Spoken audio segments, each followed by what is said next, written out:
Story recapped here.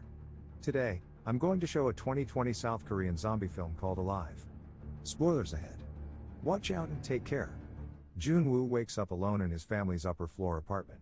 He sees a note from his mother that the rest of the family has left and telling him to get groceries as there's little food in the pantry. Jun-woo starts up a computer game and starts streaming. His gaming is disturbed when his playmates bring something up from the news. Jun-woo checks the TV and sees a large number of violent behaviors and assaults have been reported. As he watches the news, he hears the commotion from outside and sees people running, screaming, and some people violently biting and scratching one another. Hearing noises also coming from the hallway, Jun-woo checks it, and a person bursts into Jun-woo's apartment, saying that he's a neighbor. Jun-woo asks him to leave but he refuses. Jun-woo then grabs a knife and sees that his neighbor's eyes have started bleeding, indicating that he's infected and that he'll start to turn soon. Within seconds, the neighbor starts snarling and attacks Jun-woo. Jun-woo struggles but is able to push his neighbor out the door where an infected individual feasts on him. Jun-woo barricades the door with his refrigerator and watches the news. He receives messages from his mother and learns that they too are hiding but he can't contact them as the reception has gone done. He rations what remaining food he has left and prepares to hold out. The next day, he learns from the news that the infected exhibit cannibalistic behavior and should be avoided. The virus is transmitted through blood contact from bites or stab wounds. Jun-woo then decides to upload a photo of him and his location to social media, hoping that someone might see it. He puts his smartphone on a small drone and tries to fly it up in hopes of getting reception. This idea fails as his drone doesn't have enough battery left. Jun-woo sees a police officer running in the streets fighting off the infected but is quickly overcome. Jun-woo tries calling out to the police officer but is unable to help. He hears thudding coming from the barricaded door and sees that an infected has managed to make it in. The infected tries to push the refrigerator barricade and Jun-woo is forced to climb out to the balcony. The pursuing infected runs after him but falls off the edge. A few days pass and Jun-woo resorts to drinking liquor to keep himself hydrated.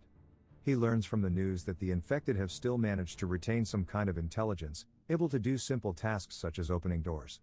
Some are even reported to remember skills acquired from their profession. 2 weeks pass and Jun-woo dances around drunk on rum. He hallucinates seeing his family come back from their trip and he hugs his mom. He snaps out of his daze and breaks down crying. He later tries to get reception by placing his smartphone at the end of a selfie stick and extending it out the balcony. He reaches out and finally gets a voice message from his family. He plays the message and learns that his mother, father, and sister are all together hiding at his father's office. Jun-woo is distraught to hear his mother's message slowly turn to screaming and crying. He listens to his family get eaten alive and die at the hands of the infected. Not knowing what else to do, Jun-woo grabs a golf club and storms the hallway full of infected.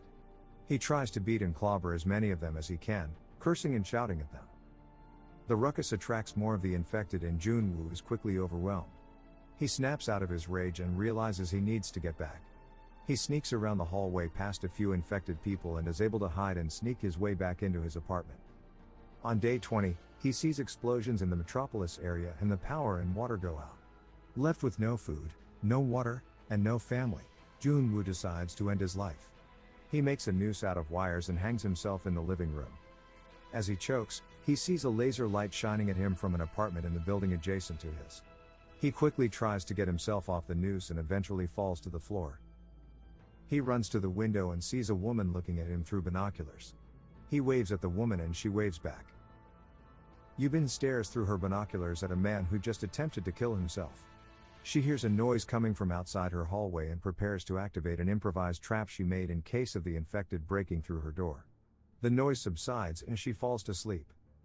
Jun-woo wakes up the following morning looking for Yubin. They exchange names by showing it through their mobile devices but they're interrupted when an infected enters Yubin's apartment.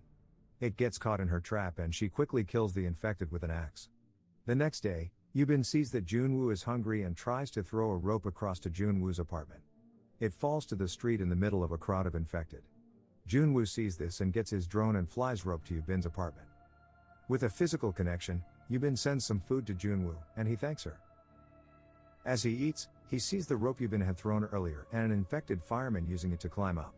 As the fireman pulls, the table the rope is attached to flies across the room, hitting Yubin and knocking her out. Jun-woo scatters to get his drone to fly out and knock the fireman off of the rope. He tries his best to distract the climbing infected man, but the drone gets smashed to pieces. Just as the fireman reaches Yubin's balcony, she shows up and cuts the fireman's hand off with an axe. Later that night, Junwoo heads out to his neighbor in search of food and supplies. He makes it to the next door apartment and finds supplies like climbing equipment and camping gear, seeing that his neighbor was an avid hiker. Just as he's picking up the food, his neighbor attacks and a struggle ensues. Junwoo fights back and manages to escape. From the apartment, he got more food, water, and some supplies including a pair of walkie-talkies. He sends one to Yubin via the rope connection and the two start communicating through them. The pair share a meal together with Yubin noticing that they like the same food. Junwoo thanks Yubin for saving his life. Yubin refuses to take credit, saying that she didn't save his life and he saved his own life with his decision to survive. It's revealed that Yubin had also attempted suicide with a broken noose shown hanging from her ceiling. A few days later, and the horde of infected on the streets start running and enter their buildings. The infected run through the corridors, searching for any survivors they come across. Yubin sees that the 8th floor in Junwoo's building is the quietest and decide they should head there. Yubin repels to the streets and finds a gun. She fights off the infected and is almost overrun, but Junwoo appears and the two head to the 8th floor. On the 8th floor, they encounter a group of infected and get cornered at the end of a hallway. Luckily, a door opens and a man appears, rescuing them from the infected. They enter the man's apartment and share a meal. He informs them that he heard talks of rescue teams over the radio and that they'll be rescued soon. As they ate, Yubin sees a picture of a couple and their child. She also sees milk bottles but doesn't see any signs of a child. She asks the man where his kid is, but the man says he doesn't have one. Junwoo faints and Yubin realizes they had been drugged and that the man isn't who he says he is. The man gets up and drags a weakened Yubin to a room where his infected wife awaits. The man thanks them for coming as his wife had been starving for days. He traps Yubin with his wife and holds the door locked. Junwoo gets up, points the gun at the man, and threatens to shoot if he doesn't let Yubin go. The man lets go of a rope holding back his wife and Junwoo dives for the rope, dropping his gun. Yubin is heard screaming while the man bargains with Junwoo, saying he'll let him live as long as Yubin remains. The screaming inside the room stops and Junwoo assumes the worst. The man unlocks the door, opening it, Yubin covering the infected wife's face with a blanket and letting it loose on the man. As the wife bites the man's neck, Yubin shoots them both, but the gunshots attract the horde of infected. With no hope in sight, Yubin decides they should kill themselves before the horde arrives. Junwoo complies and forces himself to aim the gun at Yubin. Just as he's about to pull the trigger, they hear helicopters passing by. They quickly run up to the roof with the infected trailing them closely. The pair are cornered on the roof, and as the infected burst through the door, a helicopter appears and soldiers start shooting at the horde. The two quickly get on the helicopter and they fly away. As they fly out, Junwoo gets reception and learns that a huge chunk of the metropolitan area is affected with an estimated 50,000 infected.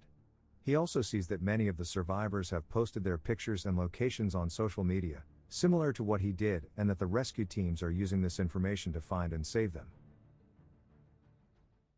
Subscribe to watch more videos like this. Turn on